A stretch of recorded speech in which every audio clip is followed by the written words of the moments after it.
고객이 광고 포털에 접속을 했을 때 광고들이 굉장히 많겠죠. 그런데 그 광고들을, 모든 광고들을 고객들이 하나하나 다 클릭해서 세부 페이지로 들어가서 하나하나 다 자세히 볼까요?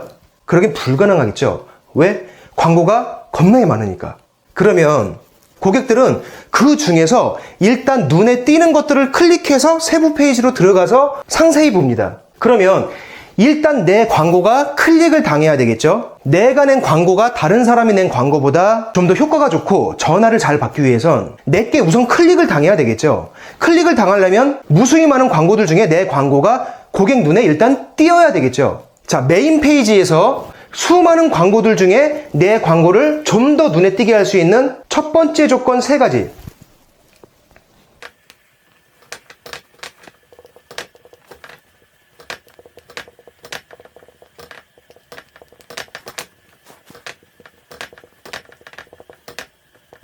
자, 무수히 많은 광고들 중에서 내 광고가 고객 눈에 먼저 띄일 수 있는 중요한 조건 3가지. 첫 번째, 제목. 두 번째, 금액 대비 넓이. 세 번째, 메인 사진 한 컷. 자, 이 부분 굉장히 중요한 부분이니까 다시 한번 설명드릴게요. 무수히 많은 광고들 중에서 내 광고가 고객한테 클릭을 당하기 위한 전제 조건 3가지. 1번 제목, 2번 금액 대비 면적, 3번 메인 사진 한 컷. 굉장히 중요한 내용입니다. 자, 이 제목은 여러분들이 좀 보시면 되고, 추후에 직방이나 다방 같은 데 들어가셔서 다른 공인중개사분들이 낸 광고를 여러분들이 좀 보세요. 아, 이 사람은 이렇게 광고를 냈구나, 제목을 이렇게 썼구나, 뭐 이런 거 그냥 보시면 되고, 이 메인 사진 한 컷은 제가 좀 추가 설명할 게 있는데, 광고 포털마다 약간의 차이점은 있을 수 있지만 또 네이버는 약간 달라요. 그런데 일반적인 포털 광고들은 광고 하나당 보통 10개의 사진을 등록할 수 있게 돼 있어요. 내가 나가서 열심히 찍어온 그 사진을 이용해서 광고를 내실 때 보통 10개의 사진을 등록할 수 있게 돼 있는데, 그 중에서 가장 먼저 등록하는 사진 하나가 고객들이 봤을 때 메인 페이지에서 그때 보이는 그 사진 한 컷이 바로 그 사진이에요. 그러니까 내가 광고를 내면서 사진을 등록할 때 가장 처음 등록하는 사진은 좀 신경을 써야 되겠죠. 예를 들면 예쁜 사진, 또는 인테리어가 잘 돼 있는 부분, 또는 전체적인 구조를 좀 한눈에 볼 수 있는 그런 사진을 여러분들이 1번으로 등록해야 되겠죠. 그죠? 10개의 사진 중에서 저 끝에 있는 화장실 소변기 이런 거 갖다가 1번으로 등록해버리면 전화가 올까요, 안 올까요? 클릭을 당할까요, 못 당할까요? 그러면 안 되겠죠? 자, 그러면 여기까지 잘해서 클릭을 당하기만 하면 전화가 바로 오느냐? 그건 아니죠. 고객이 내 광고를 클릭하면 세부 페이지로 이동을 하겠죠. 그럼 세부 페이지 안에 있는 내용과 거기 있는 다른 사진들을 보면서 괜찮네, 전화 한번 해볼까? 이러면 문의 전화가 오는 거겠죠. 이게 잘 됐더라도 그게 부실하면 고객은 그냥 뒤로 가기 누르는 거예요. 그러면 이것뿐만 아니라 고객이 클릭해서 들어왔을 때, 내 광고 안으로 들어왔을 때 그 세부 페이지도 좀 고객들을 홀릴 만한, 뭐 과대 광고까지는 아니지만 고객들한테 어필할 만한 그런 것들을 문구로서 잘 녹여줘야 되겠죠. 여러분들은 이거를 앞으로 잘 하셔야 돼요. 자, 사진을 몇 개 보여드릴게요. 지금 화면에 사진이 4컷 나가고 있을 텐데, 주택사진입니다. 여기에서는 뭐가 좋구나, 어떤 부분들을 글로써 고객한테 좀 설명을 해야 되겠구나, 손님이 좋아할 만한 부분은 이런 부분이겠구나, 이런 걸 어필해야 되겠구나, 이런 부분을 여러분들이 지금 바로 뽑아보세요. 자, 10초 드릴게요. 1, 2, 3, 4, 5, 6, 7, 8, 9, 10. 자, 보셨나요? 어떤 부분을 좀 어필해야 하는지 보이시나요? 같이 볼게요. 일단 1번과 2번 사진 보시면 통창이에요. 채광이 좋겠죠? 조명도 일반 빌라에 있는 것보다는 좀 좋아 보여요. 아파트나 오피스텔에서 흔히 볼 수 있는 조명들이 달려있죠? 자, 그리고 한쪽 벽면에는 에어컨이 달려있어요. 그런데 지금 잘 보시면 짐이 빠져 있어요. 그죠? 공실이란 얘기예요. 공실인데도 불구하고 냉장고가 있고요. 세탁기가 빌트인으로 들어가 있어요. 그리고 거실 쪽에 아일랜드 식탁이 하나 있습니다. 바닥도 우드까지는 아닌데 우드 모양 장판을 깐 거예요. 일반 장판보다는 조금 더 고급스러운 장판을 깐 거고, 전체적으로 아이보리 톤의 화사한 느낌이 들어요. 그죠? 그런데 가장 중요한 건 뭐냐면 4번 사진이에요. 여기는 지금 옥탑이란 얘기죠. 자, 옥탑의 장점은 뭐죠? 옥상을 내가 자유자재로까지는 아니지만 어느 정도 활용할 수 있다. 이게 옥탑의 가장 큰 매력이죠. 일 끝나고 집에 들어와서 샤워를 싹 한 다음에 저물어가는 노을을 보면서 가볍게 캔맥주 한잔하는 이런 모습 상상해 볼 수 있잖아요. 자, 이해되시나요? 사진을 보면서 어떤 부분들을 뽑아내서 고객들한테 어필해야 되겠다. 이런 부분들이 좀 포인트가 보이시나요? 자, 하나 더 볼게요. 지금 화면에 사무실 사진이 보이실 텐데 여기서도 똑같이 여러분들이 뽑아내야 되는 고객들이 좋아할 만한 포인트를 여러분들이 지금 바로 뽑아보세요. 똑같이 10초 드릴게요. 1, 2, 3, 4, 5, 6, 7, 8, 9, 10. 자, 눈에 들어오시나요?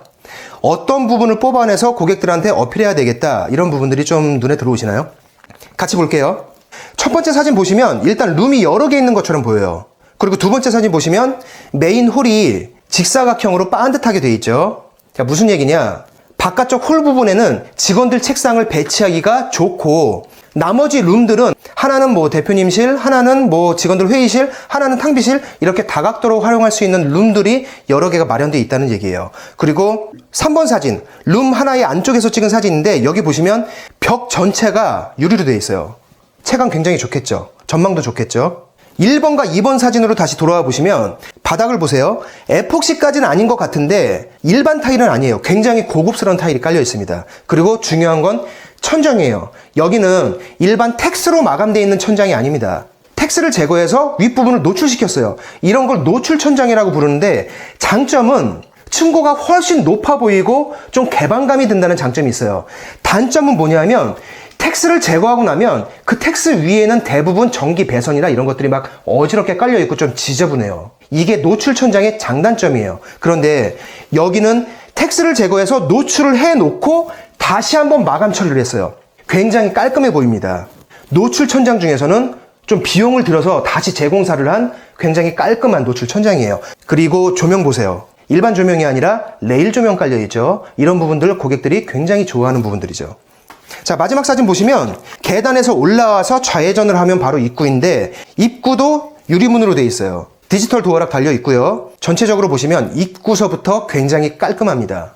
이 정도면 좀 작은 규모의 회사에서는 직원들이 출근할 때나 거래처 상대방들이 방문했을 때 굉장히 깔끔한 느낌을 줄 수 있겠죠. 그리고 이 계단 쪽, 복도 쪽 보시면 여기는 관리가 굉장히 잘 되고 있는 건물이에요. 자, 이해되시나요? 이런 부분들을 여러분들이 사진을 보면서 고객들이 좋아할 만한 포인트들을 뽑아서 그걸 글로써 광고에 잘 녹여낼 수 있어야 고객한테 문의 전환을 좀 더 잘 받을 수 있다. 이 포인트를 제가 말씀을 드린 거예요. 자, 숙제를 하나 드릴게요. 지금부터 여러분들은 필드에 나가시기 전에 직방이나 다방 같은 곳에 접속하셔서 다른 공인중개사들이 낸 광고들을 쭉 보세요. 보시면서 방금 전에 하셨던 것과 마찬가지로 그 사진들을 보면서 거기서 어떤 부분들을 고객한테 잘 어필해야 하는지, 어떤 부분이 이 물건의 홍보 포인트인지 이걸 여러분들이 지금부터 체크해 보시는 그런 훈련을 좀 하셔야 됩니다. 여러분들이 앞으로 필드에 나가시게 되면 기존에 뭐 기라성 같은 선배들이 있을 거예요. 이 선배들과의 격차를 최대한 어느 정도 따라잡으면서 가야 되겠죠. 그래야지 동등한 시각에서 같이 일하고 벌어먹고 살 수가 있잖아요. 이 격차를 여러분들이 광고에서 조금 더 줄일 수 있는 방법은 방금 전에 제가 말씀드린 그 숙제를 여러분들이 하시는 거예요. 이걸 하시고 여러분들이 필드에 나가시는 거하고 안 하시고 그냥 필드에 나가시는 거하고 광고에서부터 굉장히 차이가 많이 날 거예요. 사진에 대해서 몇 가지 더 말씀드리고 이 광고 파트는 제가 끝낼 건데 일단 사진을 찍으실 때는 광각으로 찍으셔야 합니다. 이 광각이란 것은 사진 찍는 각도를 좀 조절해서 앞에 있는 피사체를 좀 압축해서 좀 더 많은 부분과 깊은 부분까지 담아낼 수 있는 걸 이제 광각이라고 하는데 사진을 광각 렌즈로 찍는 것과 일반 렌즈로 찍는 것은 좀 차이점이 있어요. 하나 보여드릴게요. 자, 윗줄 사진 먼저 보겠습니다. 가정집 거실이죠. 일반 렌즈로 찍은 왼쪽 사진과 광각 렌즈로 찍은 오른쪽 사진이 좀 차이점이 느껴지시나요? 이 두 개의 사진은 똑같은 위치에서 똑같은 각도로 찍은 거예요. 렌즈만 틀린 겁니다. 두 사진의 차이점이 보이시죠? 광각 렌즈를 사용했을 때 좀 더 넓은 부분이 담겨요. 똑같은 물건이라고 하더라도 일반 렌즈보다 광각 렌즈로 찍었을 때 그 물건이 좀 더 넓어 보이고 좀 더 깊어 보이는 효과가 있습니다. 자, 밑에 사진 볼게요. 자, 밑에 사진은 저희 사무실 중에 회의실을 찍은 건데 마찬가지로 똑같은 위치에서 똑같은 각도로 찍은 거고요. 왼쪽이 일반 렌즈, 오른쪽이 광각 렌즈예요. 렌즈만 다른 거예요. 차이점이 보이시나요? 왼쪽 사진 한 컷에 비해서 오른쪽 사진 한 컷이 굉장히 더 깊어 보이고 넓어 보이죠. 이렇게 일반 렌즈로 찍을 때와 광각 렌즈로 찍을 때는 피사체가 좀 달라 보여요. 자, 그런데 사진을 이렇게 광각으로 찍기 위해서 여러분들이 전문가용 카메라를 별도로 준비하실 필요는 없어요. 왜? 요즘에는 휴대폰에 들어있는 카메라 기능이 엄청나게 좋으니까. 얼마 전까지만 해도 이런 사진들을 찍으려면 DSLR이라는 이런 카메라 또는 뭐 이 다음에 나온 게 미러리스 카메라가 있어요. 이런 카메라들을 사서 광각 렌즈를, 이런 카메라와 광각 렌즈를 따로 사가지고 결합을 해서 이만한 카메라 가방을 옆구리에 끼고 이렇게 막 사진을 찍으러 막 다녔어요. 그런데 지금은 핸드폰에 들어있는 그 카메라 기능이 워낙 좋고 요즘 최신 기종들은 웬만하면 광각 기능을 다 기본적으로 탑재하고 있어요. 제 기억으로는 갤럭시 S 시리즈는 S10부터, 그리고 노트도 노트 10부터 이 광각 기능이 달려있고 화질 또한 어마어마합니다. 그러니까 요즘에는 좀 비교적 최신 기종의 핸드폰을 갖고 있으면 그런 광고용으로 광각 사진을 찍기 위해서 이런 전문가용 카메라들을 구입할 필요가 없다. 카메라 사느니 핸드폰에 투자하세요. 자, 마지막으로 사진을 찍어 왔을 때 여러분들이 광고에 등록하기 전에 하셔야 될 작업들을 좀 설명드릴게요. 일단 첫 번째는 모자이크입니다. 첫 번째는 모자이크예요. 여러분이 사진을 찍으러 갔을 때 현장에 사람이 있을 수도 있잖아요. 얼굴 부분 모자이크 간단하게 해주셔야 됩니다. 간판이 보인다. 창문 밖에 어느 음식점에 간판이 있다. 어느 회사에 간판이 있다. 모자이크 처리 간단하게 해주셔야 돼요. 사무실 사진을 찍으러 갔는데 특히 주의하셔야 될 게 뭐냐면 영화사라든가 뭔가 예술을 다루는 곳들 있죠. 아니면 사진을 찍는 스튜디오들, 이런 데들 보시면 예술 작품이 있는 경우가 있어요. 벽에 예술 작품이 걸려 있거나 아니면은 미개봉된 아직 홍보가 안 된 그런 영화 포스터 초안이 뭐 책상 위에 좀 있거나 이런 부분이 있을 수도 있어요. 이런 부분들 여러분들이 반드시 모자이크 처리를 한 다음에 광고를 내셔야 돼요. 자, 두 번째, 보정을 할 줄 아셔야 돼요.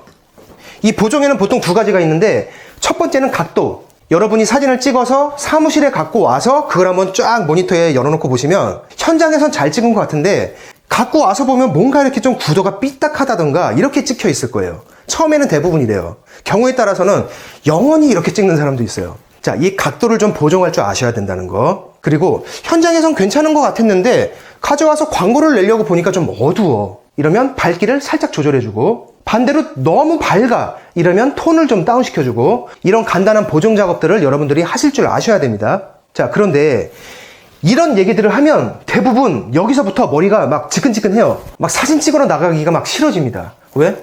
뭔가 복잡할 것 같으니까. 기본적으로 지금 여러분들은 머릿속에 포토샵을 떠올리고 계실 거예요. 포토샵은 어둠의 경로로도 뭐 이렇게 쓰긴 하지만 걸리면 큰일 나죠. 기본적으로 금액이 비싸요. 그리고 일반인이 접근하기가 좀 쉬운 그런 프로그램이 아닙니다. 자, 그래서 제가 여러분들께 하나 소개해 드릴게요.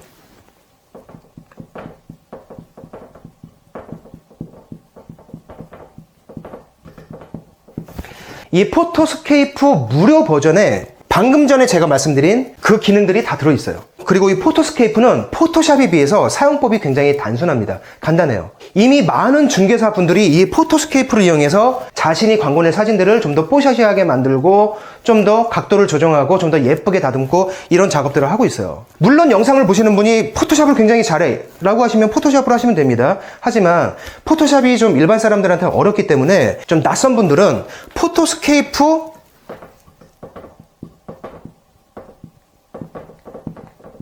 무료 버전으로도 충분히 간단하게 이런 보정 작업, 이런 모자이크와 보정 작업을 할 수 있다는 거. 인터넷에 블로그 같은 데 보시거나 또는 유튜브에 보시면 이런 포토스케이프에 대해서 기본적인 좀 강의를 하는 영상들이 아마 있을 거예요. 엄청나게 어렵지 않으니까 여러분들이 좀 낯설다고 하시더라도 이런 거를 좀 공부하셔서 기본적인 이 보정 작업들은 여러분들이 좀 할 줄 아셔야 된다는 거. 자, 우리 중개 과정 중에 꼭 필요한 가장 첫 번째 이 광고에 대한 부분은 여기서 마치도록 할게요. 잠깐 쉬면서 물 한 잔 먹고 또 얘도 지우고, 그리고 우리가 두 번째 절차인 상담으로 들어가 보도록 하겠습니다.